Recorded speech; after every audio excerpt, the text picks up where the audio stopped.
Gold, trusted gold buyers. మీరు తాకట్టు పెట్టిన బంగారాన్ని విడిపించి ఈ రోజు ఉన్న మార్కెట్ ధరకు కొనబడను. అంటే నేనేమనుకున్నానంటే శివ, సీరియస్లీ చెప్తున్నాను, నా అంతటా నన్ను నా దేవుడు చంద్రన్న పిలిచాడు. చంద్రన్న పిలిచి చంద్రన్న టీంలో కొన్ని రోజులు చేసిన తర్వాత కొన్ని వాళ్ళకు జబర్దస్త్ ఆపేద్దాం అనుకున్నారు. అంటే అగ్రిమెంట్, అది జస్ట్ 12 ఎపిసోడ్ల వరకే అగ్రిమెంట్. నేను మూడో ఎపిసోడ్కు ఎంటర్ అయ్యా జబర్దస్త్కి. 12 ఎపిసోడ్ల తర్వాత సీజన్గా చేద్దాం అనుకున్నారు. కానీ ఆ రేటింగ్ 19, 21 ఆ రేటింగ్ వచ్చేసరికి ఎందుకు ఆపడం, మంచిది కదా, దీన్ని కంటిన్యూ చేద్దాం అనుకున్నారు. అనుకున్న తరుణంలో మళ్ళీ కొన్ని రోజులు చంద్రన్న దాంట్లో వేసాక చంద్రన్న వాళ్ళు కొంతమంది ఏంటంటే మనం మానేద్దాం అనేసి కొంతమంది దూరం అయ్యారు. అప్పుడు మేము ఆర్టిస్టులం ఏం చేయాలో తెలియక నన్ను రాఘవ గారి టీంలో వేశారు. రాఘవ గారి టీంలో 50కి పైగా ఎపిసోడ్లు చేశా, బాగా చేశారు. రాఘవ గారి టీంలో చేసిన తర్వాత మళ్ళీ ఏమైంది, మళ్ళీ కొన్ని రోజులకి మళ్ళీ కొన్ని టీమ్స్ బ్యాక్ వచ్చాయి. బ్యాక్ వచ్చేసరికి నన్ను ఏం చేశారు, తీసి వేణన్న టీంలో వేశారు. Venu wonders team. వేణు అన్నతో చేసా, ఒక 20 ఎపిసోడ్ల వరకు చేశా. తర్వాత మళ్ళీ వాళ్ళు బ్యాక్ అయిపోయారు. ఎందుకో రీజన్ నాకు తెలియదు, సీరియస్లీ తెలియదు. అప్పుడు కంటెస్టెంట్ తర్వాత గెటప్ సీను టీమ్ లీడర్ ఉండే, వాన్ టీంలో వేశారు, సీను బాబు టీంలో వేశారు. సో సీను టీంలో వేసిన తర్వాత కొన్నాళ్ళకు మళ్ళీ కొన్ని టీమ్స్ అవకాశం వచ్చినాయి.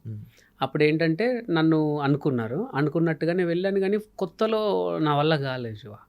ఎందుకు తీసుకున్నారు రవిని అని అనిపించుకున్నా. ఒకరోజు నేను అవమానపడ్డ రోజు ఏంటంటే, నా ఫ్రెండ్స్ వరంగల్ నుంచి వచ్చిర్రు చూద్దామని. అరే జబర్దస్త్, అప్పుడు జబర్దస్త్ అంటే నాడే భూమి ఉండే. సో వాళ్ళు గ్యాలరీలో కూర్చోబెట్టారు, మా ఫ్రెండ్స్ వచ్చారని. ఆ రోజు నాగబాబు గారు నన్ను వేసుకున్నారు కదా శివ. సో ఏం మనిషి నువ్వు, అసలు ఇది స్కిట్టా, ఒక్కొక్కడు బయట డోర్ దగ్గర నిలబడతారు, ఇది ఏంటని చెప్పి డైరెక్షన్ డిపార్ట్మెంట్కి పిలిచి, చూసుకోరా మీరు, దీన్ని ఎవరైనా స్కిట్ అంటారంటే అక్కడ నా ఫ్రెండ్స్ అనుకున్నా. అంటే నాగబాబు గారు కానీ రోజా గారు కానీ మా మంచిగా చెప్పారు శివ. అట్లా అని చెప్పి వాళ్ళు తప్పు కాదు, ఆయన పిలుచుకొని తిట్టాడంటే ఎవడికి, ఇప్పుడు పేరు వస్తే ఎవడికి, నాగబాబు గారికి నేను ఏమన్నా పెడతానా, రోజమ్మకి ఏమన్నా పెడతానా, మా మంచికే కదా వాళ్ళు తిట్టేది.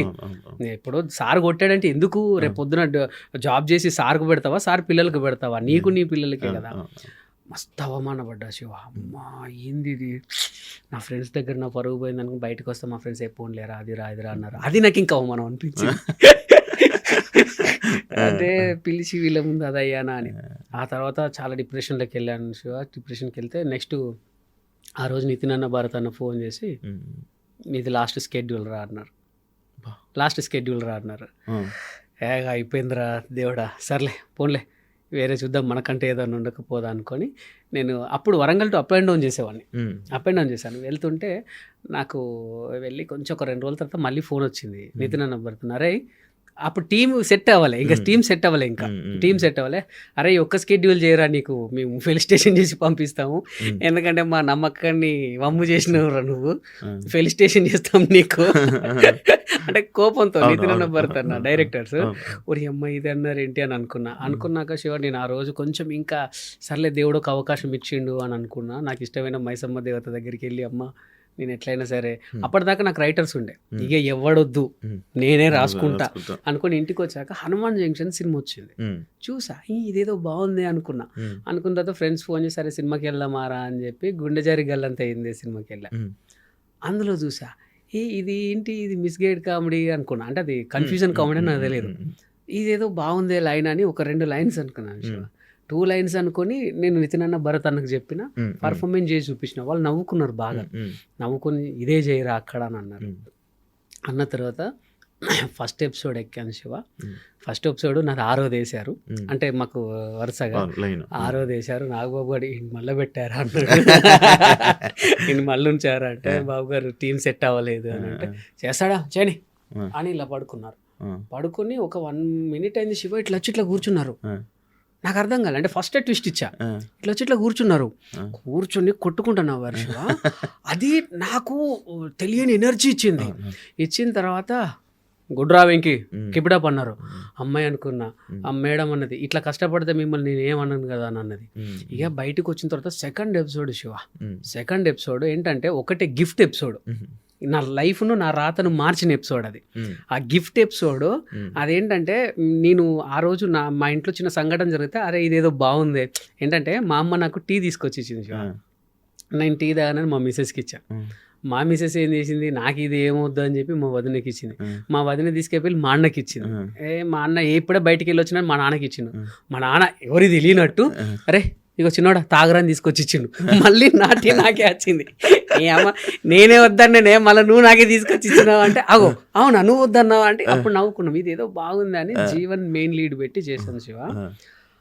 అది 6వ స్కిట్. ఫస్ట్ స్కిట్ బాగా చేశానని అందరికీ తెలిసిన తర్వాత 6వ స్కిట్ ఏంటంటే నెక్స్ట్ మేము విన్నింగ్కి పైకి ఎక్కేసేయాలి. అందరూ టీమ్ లీడర్లు ఉన్నారు, పెద్ద పెద్దోళ్ళు వచ్చారు, ఒక సినిమా ప్రమోషన్ వచ్చింది. అది శివ నా లైఫ్ని మార్చిన కేకలు, అస్సలు విజిల్స్.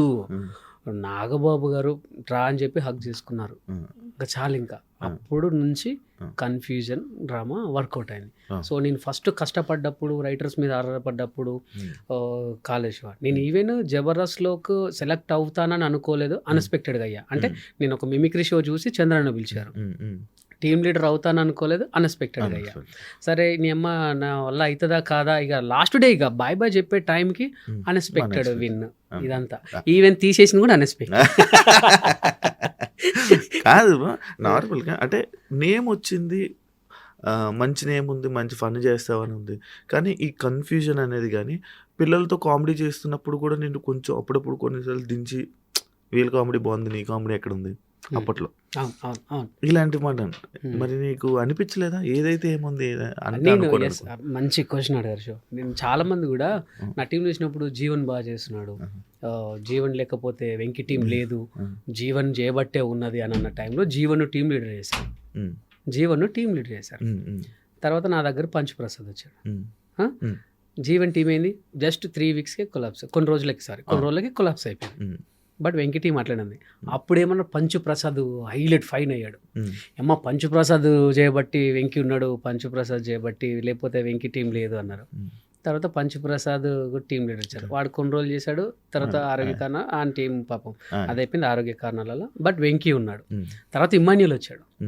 ఇమ్మాన్యుల్ చేయబట్టి వెంకీ టీం ఉంది, ఇమ్మాన్యుల్ చేయబట్టి వెంకీ టీం ఉంది అంటే ఇమ్మాన్యుల్ టీం లీడర్ అయ్యాడు. తర్వాత నా దాంట్లోకి తాగుబోతు రమేష్ అని వచ్చాడు. రమేష్ చేయబట్టి వెంకీ టీం ఉంది, రమేష్ చేయబట్టి అంటే ఇక్కడ అదంతా కాదు, రాసేది నేను, చేపిచ్చేది నేను, నీ నుంచి నాకు ఇది కావాలి, ఇప్పుడు నేనే రాసుకోవాలి, నేనే చేయాలి అంటే అది కరెక్ట్ కాదు. సో నాకు టీం లీడర్ ఉంది శివ. సో నా పక్కన నా కో ఆర్టిస్ట్ను నేను లేపుకున్నా. అదే అనుకోలేదు చాలామంది. ఈవెన్ ఇప్పటికి వెళ్ళినా ఇప్పుడు ఏమో తాగుబోతు రమేష్ అన్న క్యారెక్టర్ నేను చేస్తా, వాడి ఇప్పుడు ఇమ్ముకు రాసిన క్యారెక్టర్ నేను చేస్తా, ప్రసాద్కి రాసిన క్యారెక్టర్ నేను చేస్తాను, వాళ్ళకి సూట్ అవుతుంది. నేను అనేది ఏంటంటే నా టీం నిలబడాలి, నా టీం మెంబర్స్ నిలబడాలి. మీకు తెలుసో తెలీదో, ఒకసారి తాగుబోతు రమేష్ మీద రాసేవాడిని, ఒకసారి హరి మీద రాసేవాడిని, ఒకసారి సాయి మీద రాసేవాడిని, ఒకసారి బాబీ మీద రాసేవాడిని. అందరికీ సమానంగా తీసుకుంటే వెళ్ళా. నేను ఎప్పుడు కూడా స్వార్థంగా ఆలోచించాలి. చాలా మంది అనుకున్నారు వీళ్ళు ఆయనకు ప్లస్ పాయింట్ అనుకున్నారు. కానీ ఒకటి శివ, ఇప్పుడు నువ్వు టీం లీడర్ అయినప్పుడు నువ్వు ఈ క్యారెక్టర్ చేస్తా అంటే లేదు అది నాకు కరెక్ట్ ఉంటుంది అనగలవా? అది నేను రాసా, వాళ్ళకు నేను రాసా. కానీ తెలియాలి కదా, తెలిసినా తెలియకపోయినా నో ప్రాబ్లం. నా టీం అనేది షైన్ అయిందని అనుకున్నాను. ఇప్పుడు ఇవన్నీ జరుగుతున్నాయి నా దగ్గరికి వచ్చినా సరే నేను సెకండ్ లీడ్కి ఎక్కువ ఎందుకు రాసా అంటే నేను రాసుకోవాలి, నేను రిహార్సల్ చేయించుకోవాలంటే నేను మెయిన్ లీడ్ గుండి వీళ్ళందరినీ రిహార్సల్ చేయించడం కరెక్ట్, అది నాకు అనిపించలే. సో నా మేరకు నేను చేశాను శివ. అట్లా అని టాపిక్స్ మాట్లాడుతుంటే నాకు మంచి గుర్తొచ్చింది. చమక్ చంద్రన్ ఏమైపోయాడనా? అమ్మో చెప్పచ్చో లేదో తెలీదు. అతి త్వరలో చంద్రన్న ఒక 3 సినిమాల్లో హీరోగా మన ముందుకు రాబోతున్నాడు. బా అవునా? అది చాలా గ్యాప్ వచ్చింది. గ్యాప్ అని అంటే తీసుకున్నాడు అన్న. ఏంటంటే ఇప్పుడు నేనున్నాను డార్లింగ్, నా మీద జబర్దస్త్ అన్న ఒక ముద్ర ఉంది. నన్ను ఒక కొత్తగా ఒక విలన్గా చూడాలంటే నేను కొన్ని రోజులు గ్యాప్ ఇవ్వాల్సిందే.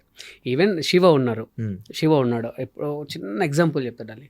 కొంతమంది మన దాంట్లో పేరు పొందిన యాంకర్స్ ఉన్నారు, వాళ్ళు సడన్గా హీరోగా వచ్చేసరికి ఎవరు యాక్సెప్ట్ చేయలేకపోయారు.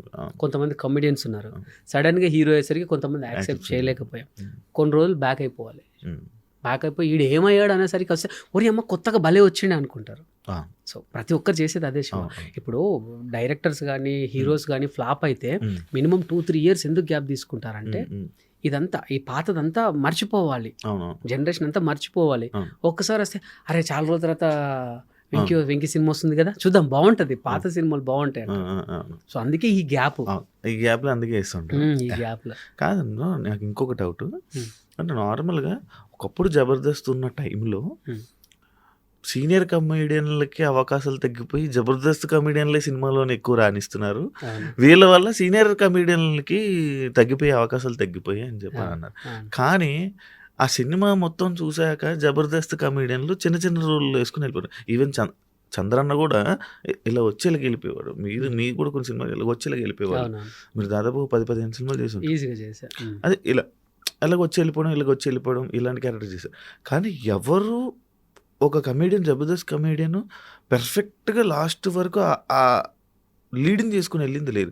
అని ఎందుకు వెళ్ళలేకపోతున్నారు మీరు ఎందుకు సినిమాల్లోకి? అనంటే మాకిక్కడ మెయిన్ చెప్తాను. నేను ఒక చాలా పెద్ద సినిమాని మిస్ అయ్యాను డార్లింగ్. నా హ్మ్. లైఫ్‌లో అది చాలా పెద్ద బ్లాక్ బస్టర్. హ్మ్. నేను చేసే క్యారెక్టర్ వేరే అతను చేశాడు. ఇప్పుడు అది నేను చెప్పొద్దు. ఎందుకంటే ఆయనకు చాలా మంచి పేరు వచ్చింది ఆ క్యారెక్టర్ చేశాక. హ్మ్. నేను ఆయన పేరు చెప్పొద్దు. ఎందుకంటే ఓహో! ఇదా అని అనుకుంటారు కదా! హ్మ్.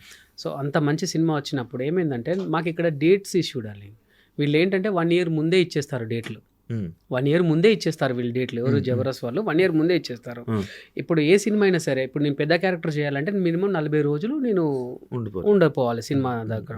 మాకెలా అంటే 3 రోజులు ప్రతి వారానికి 3 స్కెడ్యూల్ అంటే 6 రోజులు. హ్మ్. మళ్ళీ ఒకటేసారి ఉండవు కదా! ఫస్ట్ వీక్‌లో 2 డేసు, హ్మ్. మధ్యలో వీక్‌లో 2 డేసు, తర్వాత వీక్‌లో 2 డేసు. ఒక 5 రోజుల క్యారెక్టర్ వచ్చిందనుకో, లేదు లేదు నువ్వు రిహార్సల్ రావాలి, హ్మ్. నువ్వు దీనికి రావాలంటారు. హ్మ్. ఇప్పుడు టీవీ ఫీల్డ్‌లో లేదు వెంకీ గేమ్ షోకి వస్తే బెటరు. ఆపండి వెంకీ కోసం ఒక స్కెడ్యూల్ రాయండి అన్నట్టు ఉంటది. హ్మ్. బట్ సినిమాలో వెంకీ ఎవడు? హ్మ్. చెప్తున్నా. అవును. మనకు సినిమాల కోసం ఆగేంత క్యారెక్టర్ కాదు మనది. సినిమాల కోసం ఆగేంత పేరు మనకు లేదు. హ్మ్. మెయిన్ సినిమా వాళ్ళు మన జబర్దస్త్ వాళ్ళ కోసం ఆగేంత పేరు లేదు. హ్మ్. టీవీలో మంచి పేరు ఉంది. హ్మ్. బట్ సినిమాల్లో మనకు పేరు లేదు కదా! అవును. సో, మన కోసం స్కెడ్యూల్ పోస్ట్‌పోన్ చేసేంత లేదు. హ్మ్. హ్మ్. వాళ్ళకు కూడా చెప్తారు 10 రోజులు ఉంది. 10 రోజులు టైం ఇవ్వగలవా? సార్ నాకు ఒక 2 రోజులు ఉంది. డైరెక్టర్స్ మనోళ్ళు హ్మ్. వెంకీని కాదనుకోలేం. హ్మ్. అయితే అది వద్దులే వెంకీ ఇంకో క్యారెక్టర్ చేసి వెళ్ళిపో. ఇట్లా నాట్ ఓన్లీ వెంకీ చాలా మందికి ఇదే. ఆ! ఆ! ఇప్పుడు ఒక 10 రోజులు అంటే వీళ్ళు వినరు. లేదు లేదు లేదు లేదు నువ్వు ఖచ్చితంగా చేయాల్సిందే. హ్మ్. సరే స్కెడ్యూల్ రానంటే కుదరదు. హ్మ్. చేయాల్సిందే. హ్మ్. అందుకే నన్ను వేరే డైరెక్టర్ అయ్యండి. చాలా మంది అయ్యారు డైరెక్టర్లు. అవును. మీరు కూడా ట్రై చేస్తున్నారా? నేను కూడా ట్రై చేస్తున్నాను శివ. ట్రై అతి చేస్తున్నా. త్వరలో మీ ముందుకు ఒక 2 మంచి వెబ్ సిరీస్, కామెడీ వెబ్ సిరీస్‌తో మీ ముందుకు రాబోతున్నా.